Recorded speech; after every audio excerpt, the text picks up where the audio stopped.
All right, we're live. Okay, so my name is Chris Edwards. I am a priest and a bishop with the Apostolic Celtic Church. I'm here with Bishop Ron Shelton. He was my mentor and the person who brought me up in the Apostolic Celtic Church and taught me all about how we do things, and beat me on the head with a crozier when I did the wrong things, and kept me on track. And so, he was not just my local bishop, but he was the primus when I joined. So he was the bishop in charge of the entire, national organization at that point.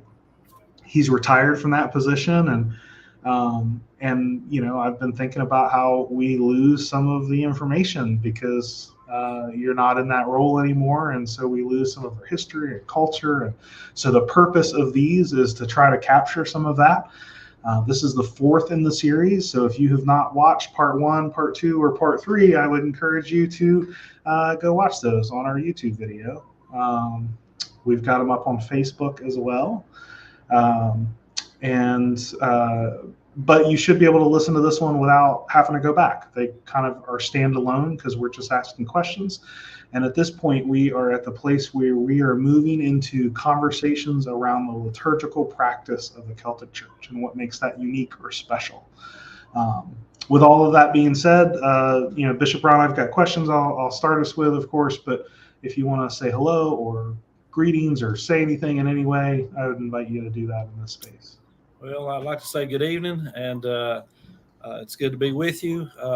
As I've always said from the very beginning, when people start asking questions about the Celtic Church, I say what time period, what location, because every location has some different preferences as far as even the liturgical side of how they conducted their services and stuff like that. So not only that, but when I say the word Celtic Church, people get this image in their head. And I want to say, first off, that the Celtic Church was based upon the Britannic Isles, those Celtic people that were there, and how the practices that are pre-Christian were brought into the Christian faith because they kind of went right in line with each other. They believed in the afterlife. The Christian church believes in the afterlife. So I'm just throwing it out to give you some little bit of differences there. But I think it's important that as we look at this, we realize that it's not every Celtic church in every location practice all the things that I may mention, but most of them done basically the same thing. So with that being said, do you want me just to dive right on in? No, let me start us with a particular topic. So I'm thinking sacraments is kind of a good place to start. It's something that everybody's familiar with in one way or another, whether they're from a liturgical church or not. And for anybody that doesn't know, liturgical is just it's like the rhythms of practice. It's the things that you do all the time. And so, whether you're in a church that only practices communion or practices all 7 sacraments, every church does those a little different. And Ron, I would love for you to just kind of share with us, like, what do the sacraments look like in the Celtic Church? Well, always bear in mind that the Celtic Church is very simple with a lot of their structure as far as their liturgies, as far as their rituals. So our sacraments would be very basic. I know that some different groups have 7 sacraments, some have 5, some have 4, some have 2, the Lord's Supper and communion, and then some groups even throw in washing of feet, etc., as part of their sacramental services. It would depend on the area that you're in the Britannic Isles as far as how many sacraments they are. But I want to start out by saying the most important thing of all is that all are welcome at the Lord's table and to his sacraments. All. We don't exclude nobody. All are welcome at the Lord's table. You get a lot of pushback from that, but all are welcome at the Lord's table and to his sacraments. And I think that's the most important thing to say. Now, there might be minor differences between what different church groups might do during these particular sacraments. It depends on what time period you look at, what location in the Britannic Isles that they may have been. Like in Wales, they had a little bit different practices than they did in Scotland. And Cornwall, the practices were a little bit different.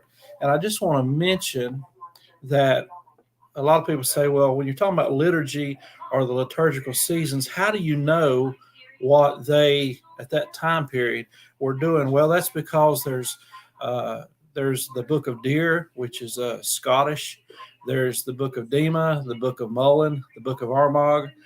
There's all these books that are still available in museums or libraries in the Britannic Isles and elsewhere that give us an example. We can read and see the liturgy itself, how it was put together, what they did at certain times. And so all these things are available so we can find pieces of it. You have the Mozambique Church, which was in Spain, which was of Celtic origin. You still have a lot of their liturgies available. There's the Bobbio Church in northern Italy. If you're doing a study that was actually brought in as a mission work to Italy from the Celtic Church. You have the Ambrosian Church in Milan, which still, if you go far enough back, has a lot of Celtic roots in it.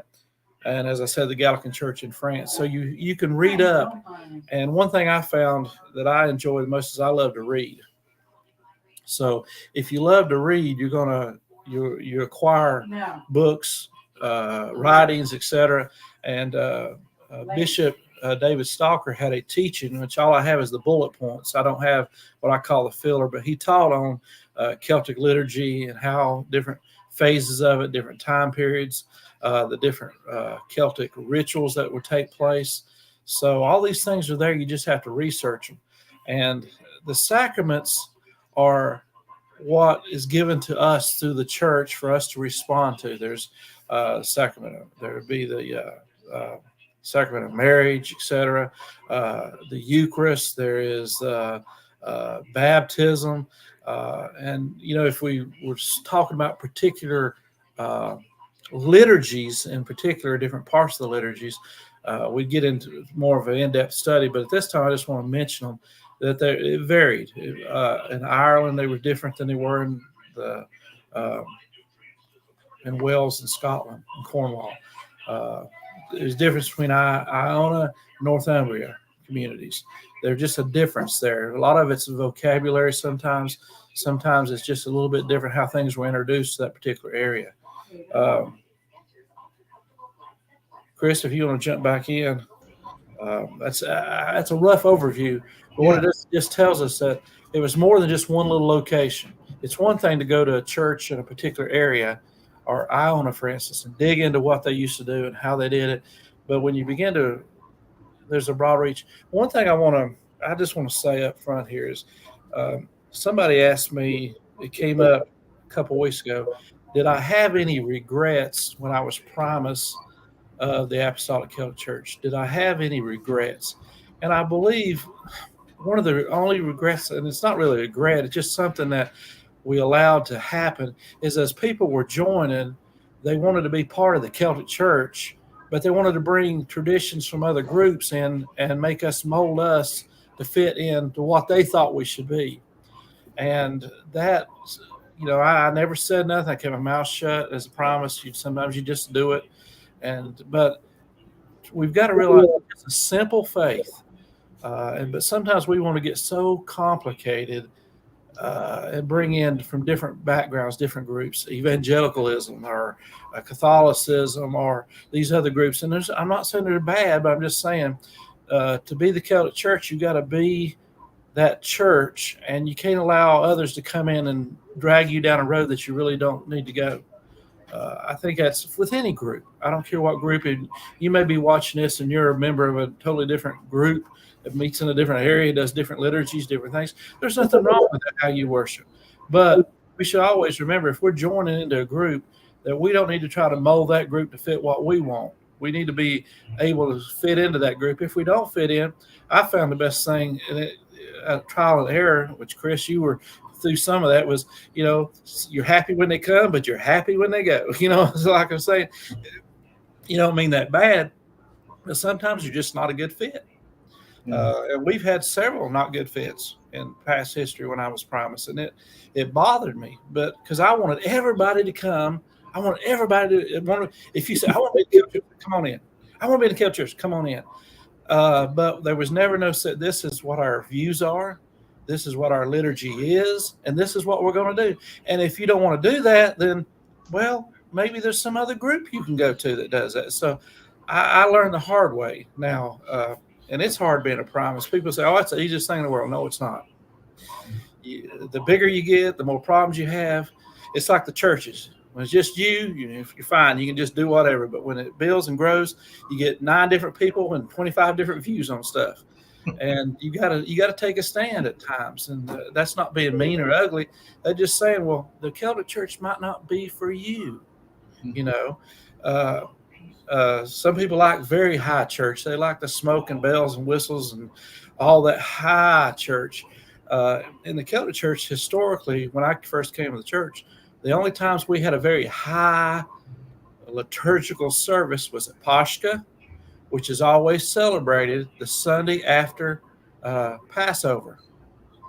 And that doesn't go along with a lot of our Western churches because they view it as a calendar after the full moon rocks and the big toe swells and dog howls. That's when we're going to do, it's just, but it was simple. The early church didn't argue over when we was going to celebrate Pascha because they knew when it was. It's right after the Passover, the 14th of Nisan, and then you had the Paschal lambs, et cetera, et cetera. So you had everybody knew about it, and so it was over whether it falls on a Thursday or a Monday or a Tuesday. Are we going to celebrate? No, well, we just chose Sundays. Mm-hmm. Another thing I want to point out too is some of the early Celtic bishops that I've studied after, and I've got their notes and stuff. Not all of them, but some of them didn't like Christmas, December the 25th. They didn't like that date. And they had all their reasons, and I have several big, long teachings on that. 3 or 4 of them believed it was on September the 29th was when Christ was born, because Christ was a picture of the Passover lamb, the Paschal lamb. And so the Paschal lamb was born sometime in the fall. So, and September the 29th has always been a high holy day for the Celtic Church on the British Isles. If you really study into it, it was called St. Michaelmas Day. But I believe it had various names, but it was a special time. So you have all these different views. And I've learned you just got to study and come up with your own thoughts on it. It's just, I just want to throw that in because whoever is the primus, I don't feel sorry for them, but I really know what they're going through to try to keep everybody going in the same direction and trying to accomplish a particular goal. And it's not easy. You have some strong-willed people at times. We've had that in the history of our church. The one that really stands out in my mind as someone who was a student that wanted to study and read and ask questions was David Galbraith. He's passed from this life to the next one, but he really was a force in the church. And that force was a study about it. Let's ask questions about it. Let's see what the early Celtic Church thought. Can we find anything? What kind of writings do we have? Let's just put it all out on the table and let's discuss it in open. And I can remember, I'm just going to throw this out about David. David wasn't a very emotional person. And, in my view, he wasn't very emotional. But when he would talk, we had the Mary Magdalene Sunday sometimes, and he would always be the one to get up and do the liturgical service for that and lead it and stuff. And he'd get very emotional. I mean, very emotional. And so, but that's just the way he was. He wanted to put everything on the table and talk about it and see what the early church did or what the early Celtic Church did. And but there've been those people, and then there was people just come in and wanted us to totally change everything. They wanted us to be whatever. And sometimes I learned the hard way. You just got to say, well, thank you, but no thank you. So, and the Celtic Church has always been orthodox in their basic teachings. They taught the Trinity very strongly. So sorry, I've been rambling a little bit, and I apologize, but it was just been on my mind. I've been thinking about those things. Just wanted to throw that out there. So, it's a hard thing to be in a group, especially if you're scattered around the world or around the U.S. The only time you meet possibly can be like we're doing now. It's a difficult time. COVID taught me one thing is that you need contact with people more than anything else. You might not want to get out and get sick, but you still need that contact. It's good for your social well-being, your mental well-being, and your physical well-being. I believe it's all comes together. So. Yeah. The good rabbit trails. Thank you. and thank you for your service and holding us together during the time that you were Primus. So I want to go back to the sacraments, right? So um, for most of the time I've been with the church, we've celebrated 7 sacraments. Yes. And it's the same 7 sacraments that you might encounter in the Episcopal Church or the Roman Catholic Church. And it includes the 2 sacraments that you would encounter even in an evangelical church, which would be communion and I'm going to brain freeze. What is the other one? Baptism. Yeah. Baptism that you're going to see in both those places. So let's use the 2 that are most familiar to everybody. So communion and baptism. If you think about those 2 specifically from a Celtic perspective, how would I know, or could I even know, if I was seeing a Celtic service that included those sacraments? What's special or unique, if anything, about those sacraments? Well, baptism, and this is where I want to kind of step out a little bit and don't want to offend nobody, but I do have to make it. Before 597, before St. Augustine came to the British Isles, you can find no written evidence of the baptism of infants. I know that's a very hot topic with somebody. I believe in what I've seen and what other bishops before me have done research on and have talked about was that baptism was for those that could verbally uh, agree to a standard. Um, in the Celtic Church, especially, I'm going to say especially in Scotland and somewhat in Wales, and I don't know really about Cornwall that much, but you would face a certain direction when you were asking uh, to stand against Satan, and then you'd face another direction when you were. So you had to be able to, and you didn't have a person to stand in as your stand-in person. You stood on your own. Uh, the Celtic Church, what makes that a little bit different is at baptism was when the bishop would wash the feet of the newest convert, the mandamus, the washing of the feet. That is unique, I think, to what I've seen in other groups to the Celtic Church. The washing of feet at the time. It's all part of the liturgy, is all put together, and the prayers. So there are some differences between other groups in baptism. Baptism can be done various ways. Uh, when I first came to the church under Bishop Dillard, we actually went down to a creek, and actually the individual wanted to be baptized in a creek. So here we were. We went out into the creek and we baptized them. But I've also baptized with a shell and just pouring water over the head as a way of baptism. And that was done more in the church setting, more or less, when the individual felt more comfortable with that. Then the foot washing would follow after. But before the baptism itself, you would ask questions, and the individual wishing to be baptized would respond. Now, historically now, there was always a time of preparation before you'd be baptized, because you wanted to know, the early Catholic Church wanted you to know what they believed. It might have been simple, but they wanted you to understand it. If you had questions, they wanted to be able to answer the questions. So there's a time period. And in some groups, it was 40 days. Now, the number 40 comes up a lot in the Celtic Church. It also does in our Bible, too. Jesus was in the wilderness tempted for 40 days. Children of Israel wandered for 40 years. All these 40s keeps coming up. So there's 40 days of preparation before baptism. And it was usually on Pascha or thereafter when person would be baptized. And after those 40 days of study or asking questions and learning what it was to be a member of the church. So that's the idea of baptism. Now, the other one we were talking about is the Eucharist in remembrance. A lot of the different evangelical groups, it's in remembrance. In the Celtic Church, there was a high regard for the Eucharist, a high respect for the Eucharist. It is believed and taught that at that point of consecration, that body, that blood, actually, etc. And there's this long teaching that is involved in that.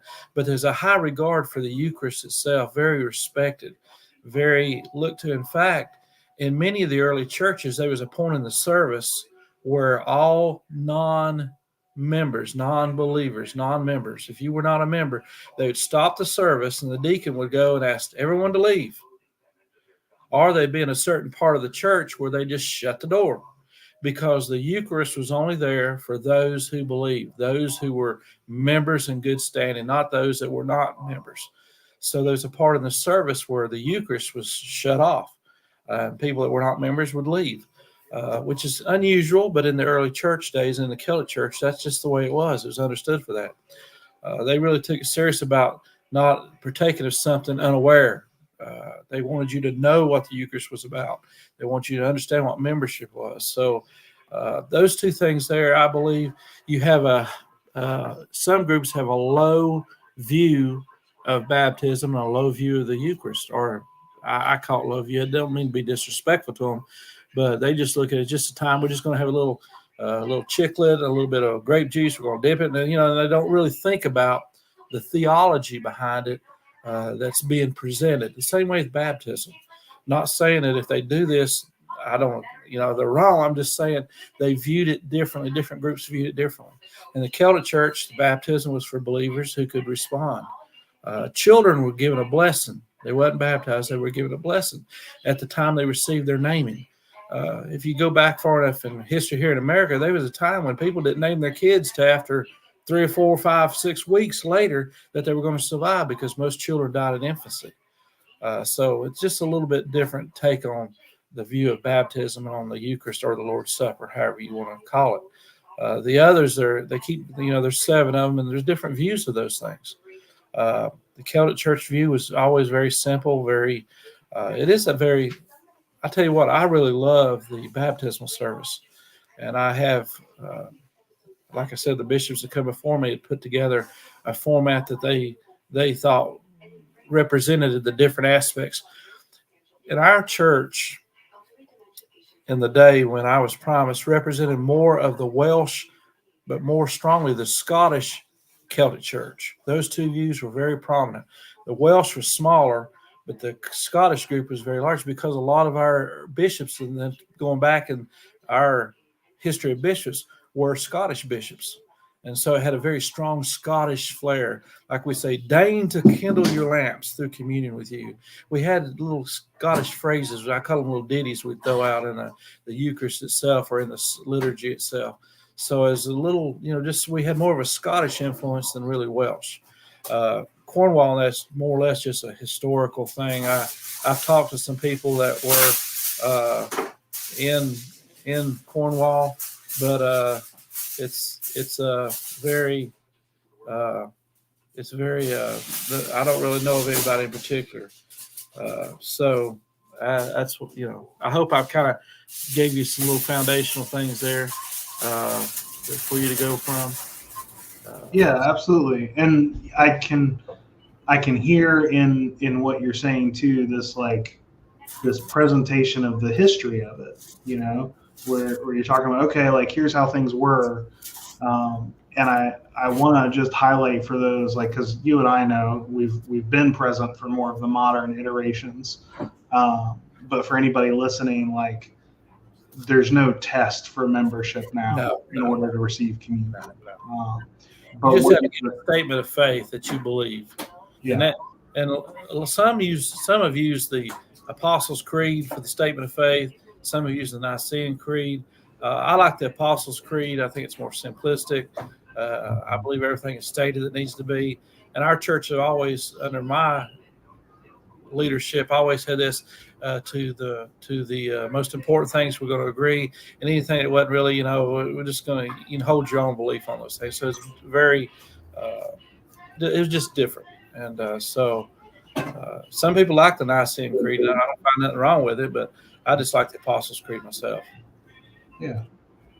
Yeah, and that goes back to when you were talking about all people are welcome at the table. I have seen this church embody that over and over and over again. it's one of the things I fell in love with about the church. Like you're welcome at the table. We're not going to shut you out or do things like that, but it is part of our history. And, when you go through the minor orders, which is part of, we're talking about the sacraments, and part of the sacraments is the ordainment process and what that looks like. And so you go through the minor orders, and one of those is a doorkeeper, which was the person that would shut people out because it was part of our history. And so you learn about that as you go through the process. You talked briefly about the calendar, and I know that there's some unique things about the Celtic view on the calendar, and we even gotten some heated arguments, and it's maybe what separated us from the rest of the church for a period of time. And I wonder if you might talk about that. Well, one thing that is, and these are very, was the tonsure, the haircut. That seemed to have been a big issue back in the day. And I'll tell you where I believe it come from. And there's going to be other bishops that won't agree with me that are within the Celtic Church, or even in my lineage may not agree with me. But the tonsure for the Catholics are the rounding of the head, called the crown of thorns, or the crown of the haircut of Peter. The Celtic Church would shave from your ears forward. They would shave all that. That was considered the tonsure, the haircut. Just briefly, for people who don't know, you're not talking about a haircut that we make everybody get. No. This was back in the, now we don't even do it now, but back in the day, that was done for people that began the process of becoming a clerical member of the group. You'd go through minor orders, and at a particular point during the minor orders, from doorkeeper, et cetera, you'd receive the haircut. Now we don't do it. Some people. Now, I never did it. We just went through the emotions of it. But some people would actually take and cut a little piece of their hair and give it to them for them to keep as a memento of that time that they've dedicated themselves to that clerical desire to be a part of the church and be in the ministry of the church, the work of the church, and not just being a member coming in and receiving, but being able to go out and to work among the people on behalf of the church. So that's what I'm talking about there. Now, then there was also one of the biggest issues was, when do we celebrate Pascha? And it's still a big day. It's still a big issue even now in the Celtic Church, because different groups practice different things. And I'm not here to say one person's wrong, one person's right. But if you look back in the early days of the Celtic Church, there was a lot of disagreement over when to celebrate Pascha, or people refer to it today as Easter. But in the Celtic Church, we call it Pascha, the Paschal Lamb. So that was a big issue. Then there was the issue of the authority of the bishop. Some bishops were, and some groups were territorial placed. Some of them seems to be, especially in the Celtic Church in Wales, wherever a person traveled to and established a church, he was over that church. And it didn't matter if it was if there's already a church next little town over, or whatever it may have been, under a different person, but the churches you planted were your responsibility to keep, and you would consider the bishop of those churches, and you'd make a trip through, going through to visit all those churches you'd helped establish. So there's just some little differences. I think the main thing anciently was the tonsure, the haircut, the Pascha, the Passover, when to celebrate the resurrection, when those things, the death, burial, and resurrection. And I think that was a dividing issue at that time, and I believe it even is today. Some in the group, myself, I celebrate on the day after Passover, the Sunday after Passover. Now, some years it don't fall on the same date as all the other churches, and that's fine. That's a personal thing for me. But I've never dictated you have to celebrate it on this day. I've left it up to the individual priests and bishops, and I think it's more or less, that's the way it is even to today. Yeah. Other than Easter, the Pascha celebration, are there other parts of the calendar and the liturgical year that you would want to highlight in this broad overview? Certainly, this is a topic we could dive real deep into. I've heard you personally do a 2 or 3 hour session on this topic. But if there's anything that you want to cover on the brief overview, it would be a good place to do it. I apologize. My throat's getting a little dry. The person that I believe, and we might try to work something out sometime to give a talk on the liturgies are on the calendar, liturgical calendar, would be Bishop Dillard. He has really put a lot of time, research into it. He's a lawyer by trade, so he's a very research person. He handled property law, so he had to research and know how to research. So he really researched, put stuff together. So sometime in the future, we may try to work this out with him.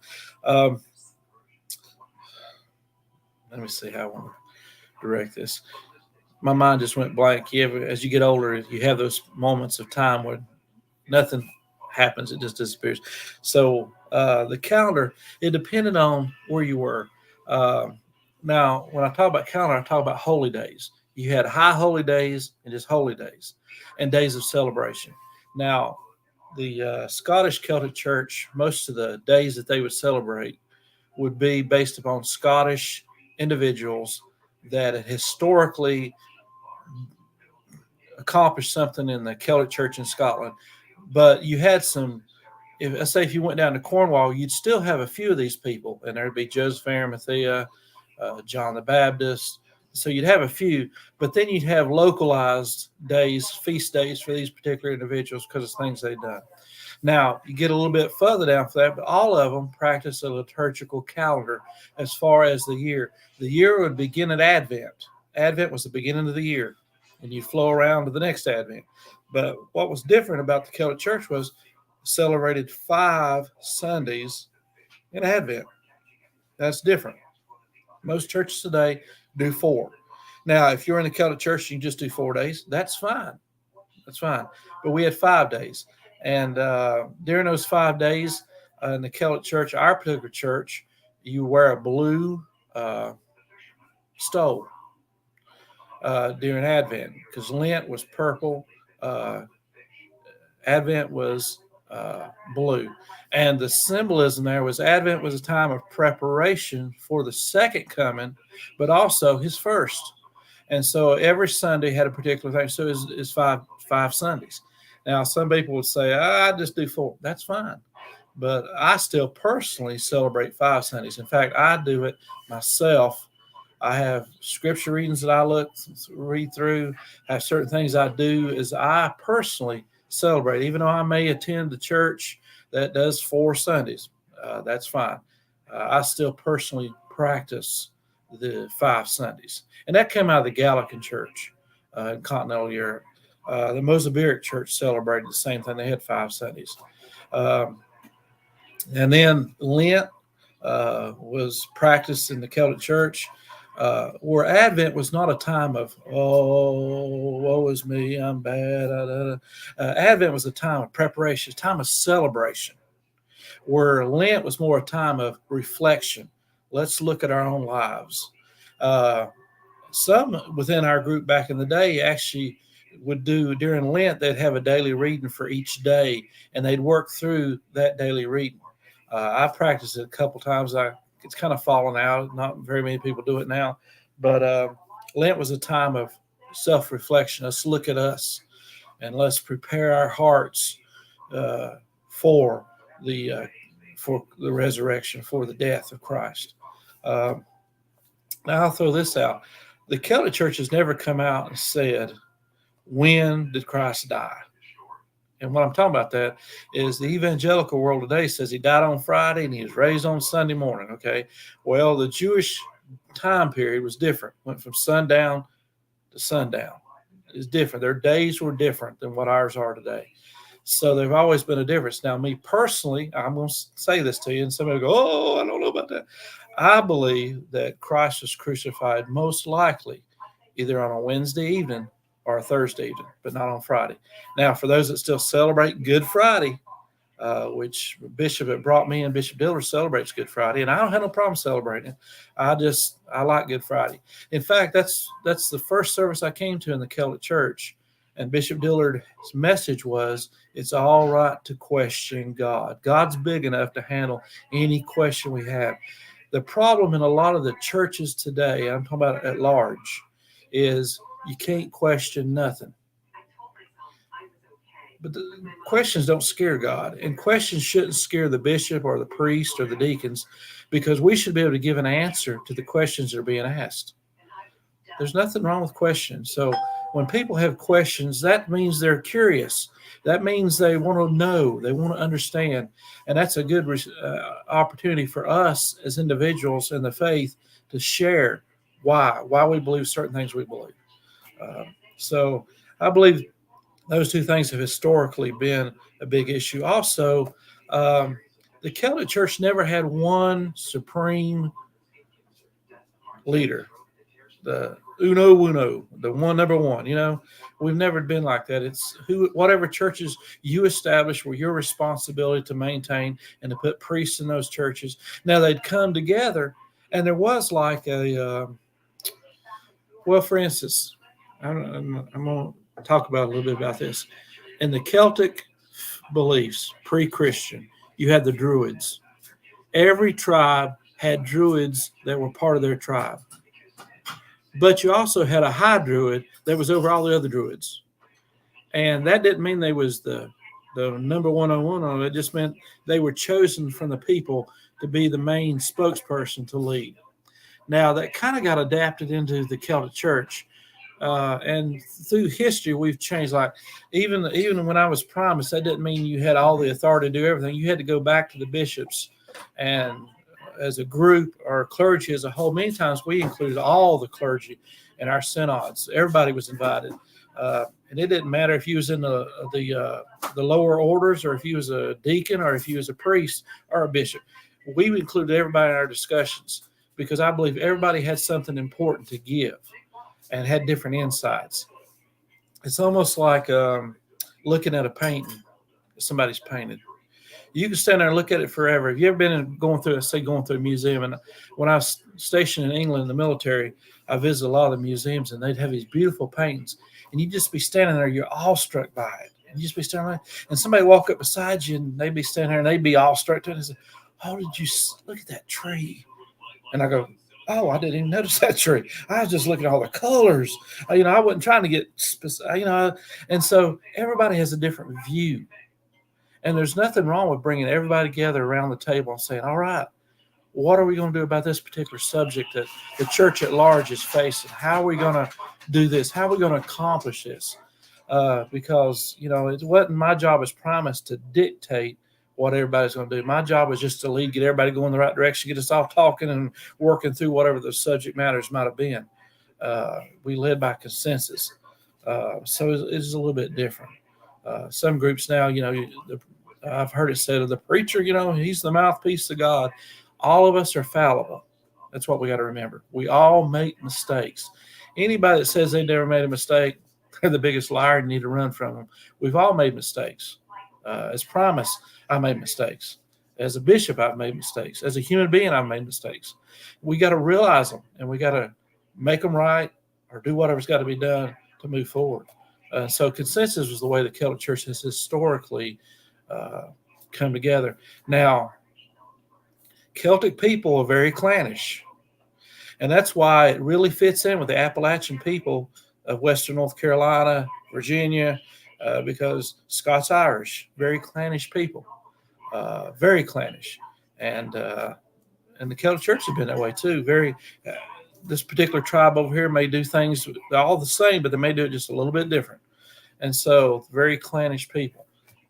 Historically, the Celtic Church has been. So. As you've been talking, you've brought up these different cultures in different ways. The Scottish and the Gaelic and the Welsh, and there's all of those in particular kind of fit into this this Celtic world. But you've also used words like Pashka, and you've talked about Jewish traditions. And I know that one of the things that's unique about our church is you had me write a brochure. I think it was a part of my when I was going through my monastic orders. I created a brochure that could just be a table planner for people to kind of share and say, this is what the Celtic Church is. And there was a section in that brochure that was the distinctives of the Celtic Church. And one of the titles of that section, one of the distinctives was something we called Hebraic Celtic heritage. And it's this idea that we honor both of those traditions. And I wonder if you could talk briefly about that. Okay. When I was thinking about it, as you was talking about that, I want to take us back to the early days of the church. Who were the first Christians? They were Jews, the followers of Christ. Christ was a Jew. He went to the temple. He went to the synagogue. He celebrated the feast days like every good Jew would do. So in the early church, the battle was, there became a point in time when anti-Semitism really came into the church. Now, people say, oh, no, it never has. Yes, it has. And we separated the Gentiles from the Jewish congregation. And the Jewish part of Christianity almost died out, almost became non-existent, because the predominant was the Gentile followers. So you had this happen. But also in the Celtic Church, you had a lot of Celtic traditions, Celtic feast days that were pre-Christian, just like the Jewish believers that became Christians had a lot of these feast days that they brought into Christianity itself and gave them a special purpose, whatever it may have been. My mind's kind of blank. I can't really pick one, but so we have the same thing in the Celtic Church. We observe certain days considered holy days or high holy days. Pascha being one of them, meaning Paschal Lamb. September 29th, the time period when the lambs were chosen for sacrificing at the next Passover. So there's a lot of discussion about that as we're dealing with this. So there are these feast days that are brought into the Celtic Church as a representation that, yes, Jesus was a Jew. He practiced Jewish things. And in the early church, they were Jews that became Christians. Now, in the early days, they wasn't a separate group. They'd go to the temple and teach and learn. But they also had other things they would do. They'd meet in the homes for communion. They broke bread together. So there is that difference there. But we try to honor the Jewish aspect of the early founders of Christianity. In the Celtic Church, we already observed many of these days. There's a time when you planted, there was a festival, there was a time when you would bring in the harvest. That was and some groups today that are not Celtic still have this. They call it a fall festival, or they call it the harvest festival. Abbott McCrae in upstate New York, who's passed away, his group, they were they had a good group. They're still going strong. But in their group in particular, they would bring the seeds in, and Abbott McCrae would give a blessing over the seeds before they'd ever start planting. And at harvest time, they'd bring the harvest in, and they have a special and it wasn't really fancy, just a time of thanking God for the bounty he has provided for us, etc. So a lot of these feast days that the Jews had just became worked in with the early Celtic believers, and they just continued forward. Now, some Celtic groups that I'm aware of, that I'm friends with a lot of their leadership, they practice in almost all the feast days that the Jews celebrated. And I don't, but I don't think there's nothing wrong with it if you do. I just think you got to understand what they represented and how we're representing them today. Does that kind of give a little bit of guidance there? Because, we got to honor our heritage. We used to have what we call Founders Day. And we celebrated the death date for Bishop Stalker. And I want to say that was May the 10th. In my mind now, I went blank, and I haven't done it in a while because during COVID we didn't meet and do stuff. But so May the 10th was like Founders Day. And during that day, we would talk about historically the bishops that have come before us, and we talk about some of their teachings. We show pictures of them, talk about what their influence was on the church. So we do have these special days. We try to remember those that have come before us. Yeah, thank you. Yeah, I always really loved, the immediately coming in and seeing this respect and love for um, the Jewish roots of our faith. When I was in seminary, I focused on Old Testament, and I did it because I love that tradition. I love those stories. And well, I'm going to say this: there is a lot of anti-Semitism. There's a lot of that in the Christian world today, still. Yeah. And it's ugly, it's ungodly, and I'll be honest with you, it needs to stop. There are several Christian leaders that have stood in their pulpits and made statements that are so anti-Semitic that I don't listen to them anymore. I don't follow them. I don't want none of their stuff because the Old Testament says, I will bless them that bless you and curse them that curse you. And I've just parted ways there. And, people say, oh, you shouldn't have. Well, and I'll be honest, I use the word Jew, but the Jew is a very anti-Semitic word. It has a very strong connotation. It wasn't a way to say, "Oh, you're a good person." No, it was a derogatory claim, derogatory word. And so, even when I use the word, it kind of bothered me down deep inside that, I'm even using this word here. Children of Israel. Or, use a different word, but I say Jew, and I have some very good Jewish friends, and I try to. The anti-Semitism, the anti-anything, because they don't look like you, act like you, come from the same educational background, same minority, whatever it may be. That's predominant in about every religious group known. Now, I heard a guy today knocking India and their class system. And I thought to myself, we need to hush because even in the belief in the United States, there's a classism there. They say that the most word I'm looking for now, Sunday mornings in churches in America is the most segregated time of the week. They are. But that's on both sides of the spectrum. It's not just one group. All the groups do it. We all come together, our people we feel comfortable with. Well, as a Christian, we ought to be able to come together with everybody and anybody. If they profess Christ and they believe in him, they're following him, I should have no trouble calling my brother my sister. And that's where I draw the line. We've got to quit dividing because of where we come from, our ancestry, our educational background, whatever it may be. We're all followers of Christ. We're all trying to follow as best we can. And the people today need to be encouraged. That's one of the hardest things to find today is Christians that are in leadership positions. I'm talking about or big churches, et cetera, that are seeing the needs and trying to encourage people to come along.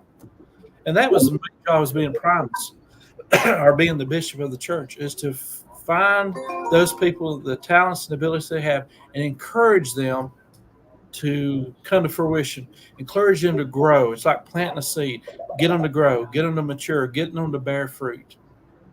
Yeah.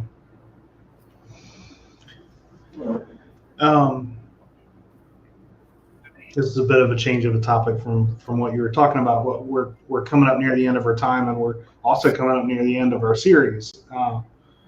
So one topic I wonder if you could talk real briefly on when we look through the lens of liturgy, what's the difference between the monastic side and the ecclesiastical side of the church? I believe there's probably more similarities than what we could even begin to talk about, but there are also some differences. The monastic side would be more simplistic. Their services would be more simple. You might have in a monastic type setting, they'd all sit in a circle, and someone would begin a song, and they'd all join in to follow. You might have where they'd go around the room and everyone would have an opportunity to speak or to talk about something that's been impressed upon them. The differences are basic, but yet they're very, very They're very large. That sounds like a contradiction, but it's really not, because there is differences. In the early days of our particular group, the monastic side was where you trained. You begin your minor orders in a monastic setting.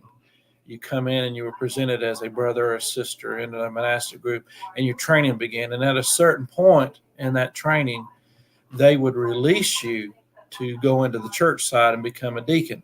Now, not everybody did.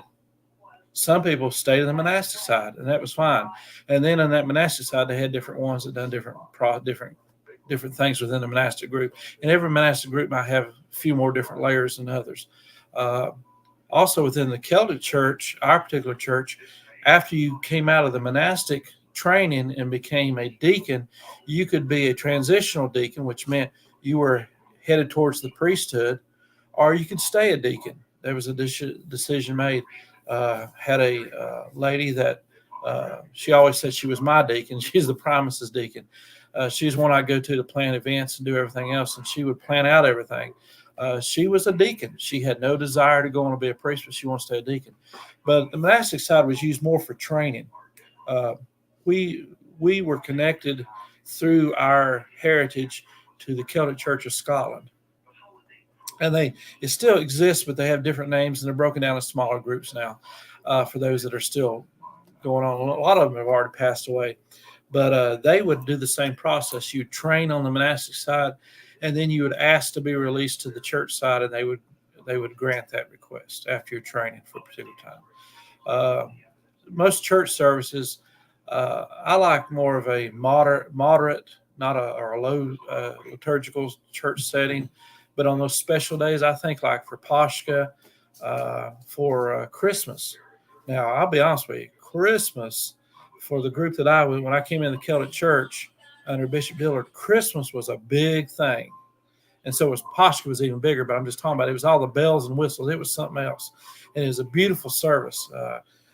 You turn the lights out and have the candles. And so my dog just heard something, and she's kind of a little wild. So pardon that.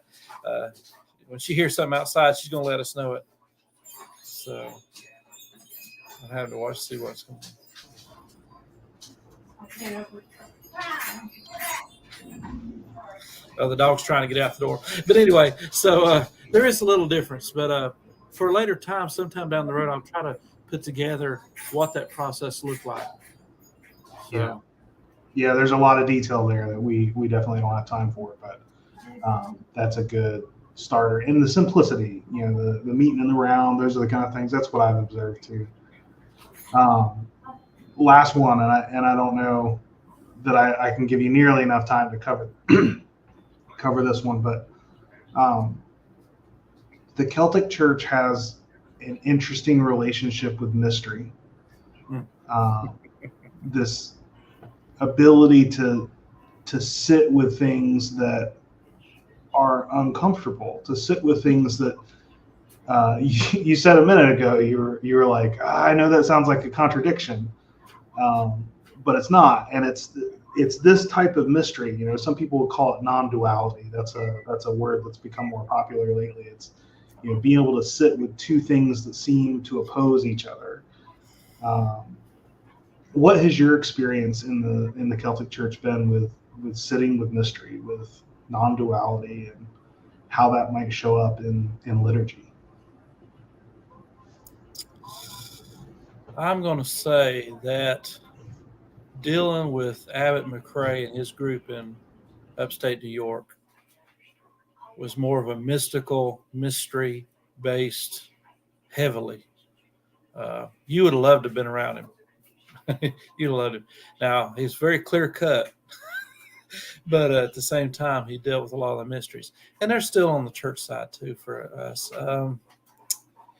How's it? Well, it determines your view of some of the liturgical parts of the liturgy. The mystery comes into play there. One of our bishops in our heritage always pointed out the mystery of the Eucharist. And he would say it's human nature to want to explain everything away, get down to the very bare bones and explain. Or sometimes you just need to have willing to say, that's a mystery. The Eucharist it's a mystery. Just leave it at that. Well, mysteries is the ability that we have, or a mystical setting is where we find a place, a time, a setting, and we're alone with God. And that can be through liturgy. That can happen in liturgy. But I want to also say that can happen just in your own personal time of devotion, your time of sitting aside, of just meditating, going out and just sitting. Sometimes we sit down, and when I use this word mystery, I'm chasing a rabbit here, just bear with me. Sometimes we go out with a preset standard or a belief. And we go out with the thought we're going to accomplish a certain task by going out and sitting in this quiet place. Well, I believe we just need to go out and have that time where we not only got a preconceived thought or preconceived thing we're trying to get an answer for, we're just going to go out and spend time. So mysteries can be multi-leveled, even within the liturgies. There's the different aspects, and you kind of mentioned it before that sometime in the future we may have one where we actually begin to talk and somehow demonstrate some of these what are liturgical mysteries. So I know I haven't hit it right, but with the dog distracting me, it's got my mind all bumfuzzled, and I apologize. No, I'm actually really glad that that's the direction you took that question. I felt like when I passed it to you, I didn't want to say it for you. I wanted you to have the opportunity to say it, but I also didn't feel like I had given you enough, and I'm glad that that's the direction that you went with it. Well, one of the issues is we try to explain God too much. Yeah. We just we break it down so much, A, B, C, D, E, F, G, and sometimes you just need to say, God's a mystery. Yeah. The Trinity is a mystery. Now, we can try to explain it all we want to. Life itself is sometimes a mystery. Yeah. Yeah. And I love liturgy. I love liturgy. I'm fully able to sit through different liturgical services from different groups, and I see. I guess because the way I was trained, because Bishop Dillard, when you were moving up in his church as a deacon, as a priest, and as a bishop, man, really, you were trained. It just wasn't, oh, here, tag, you're it, you go off and do. No, there was training. When I became a priest, there was like every Thursday night, we would meet and go over the liturgy and go over aspects of the liturgical process itself and what we were supposed to be doing during the time and how we were supposed to, because everything's symbolism. Mm-hmm. And there was mysteries in that were being, so when I go to a church now and they have liturgy, I can see their theology beliefs in their liturgy. You can see it, whether it be Reformed, Presbyterian, Lutheran, Methodist, groups that have liturgy, you see it. And it's really in all evangelical churches, they have liturgy too. They just don't realize it. Their liturgy is 3 songs and a prayer, a bunch of praise music, preacher comes out and gives a message, somebody sings, and then we go to the house. That's their liturgy. That's their format. Yeah. That's basically what it is. Yeah. I mean, the simplicity of it is just, that's what it is.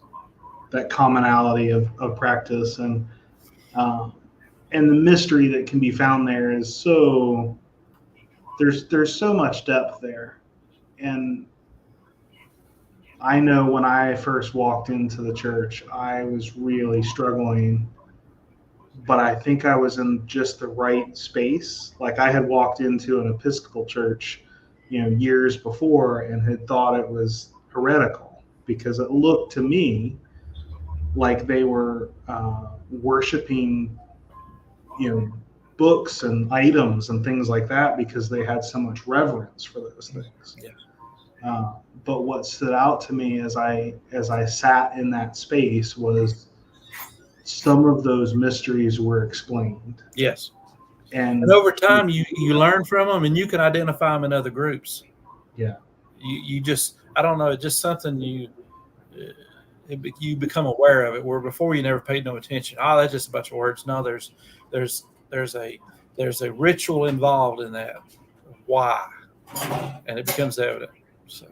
Yeah, it becomes a story without words. Well, we are at the end of our time, and that is the last of the questions from this series. So this is kind of officially the end of this first series. My hope with you would be to dig deeper into some of these things. I know you and I have talked, and it sounds like there's some willingness there. So, I would just briefly invite, people listening, if you leave comments, even not live, like we're coming up at the end of the live, there won't be time for that, but leave comments about the sorts of things you want us to dig deeper in, and we'll use that to kind of develop the next series that we build on, where we get a little more specific.